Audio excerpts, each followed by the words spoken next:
Because he's one of the crucial people in Iraq. He's the representative of the Shia poor in Iraq. Most Iraqis, 60% of Iraqis are Shia, and most of them are poor. So he leads the only real mass movement in Iraq. Saddam tried to get rid of it, killed his father-in-law. You can't marginalize people like this, and if you try, then you just increase the level of violence. Did the U.S. going in underestimate his power, his influence, and did they perhaps misinterpret which side he'd be on? Sure, yes. They'd never really heard of him when they came in, when they overthrew Saddam Hussein. Who is this guy, Maqtada al-Sadr? It's almost a parable to my mind of the disconnect in what Iraqis think about and know, and what Americans, or the whole outside world, thinks it knows about Iraq. Here is this guy nobody, despite all the intelligence service in the world, had ever heard of, suddenly takes over part of Baghdad, East Baghdad, and most of southern Iraq. Every Iraqi would know the reason why this was, that this man was the son of a very, very famous Iraqi, his father, Mohammed Sadiq al-Sadr, who built up this nationalist, populist, religious movement under Saddam Hussein, was gunned down by Saddam's gunmen, assassinated in Najaf in 1999 with two of his sons, Muqtada's brothers, and Muqtada's father-in-law was a famous theologian who was executed by Saddam in 1980. So he came from a family of martyrs.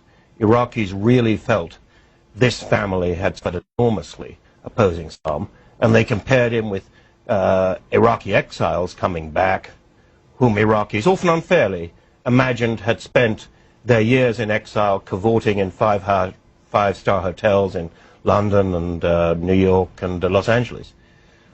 And but this was a family that suffered, and they knew the streets of Baghdad. They sort of empathized more easily with Iraqis. Why didn't the U.S. know this story? A number of reasons. I think, first of all, immediately, I was in Baghdad at this moment, and I'd been there a lot during the 90s. I think that they completely misinterpreted the fall of Saddam. They thought, we have defeated Iraq, the Iraqi army. But the Iraqi army didn't fight. Iraqis wanted to see the back of Saddam. He had these super loyal units. They all went home. So they thought it doesn't much matter what Iraqis think. There was a mood of hubris, of arrogance among all the Americans and any other foreigners in Baghdad immediately after the fall of Saddam. In retrospect, people think mistakes were made about dissolving the army, the police, but there was basically, they didn't much care what Iraqis thought. Only later did they discover this mattered a whole lot. So they disregarded Muqtada, they disregarded everybody else. You have a map here in the book, and here's a map of Baghdad. A lot of people are familiar with it. Here's the green zone in this area, and over here is Sadr City. Well, before April 2003, this was named Saddam City. Yeah. And it was changed overnight? Yeah, and then it's named after Muqtada's father now. Right. But, I mean, overnight it got changed. Sure, yeah. This was originally called Al Thawra. It was built up. It's an enormous slum.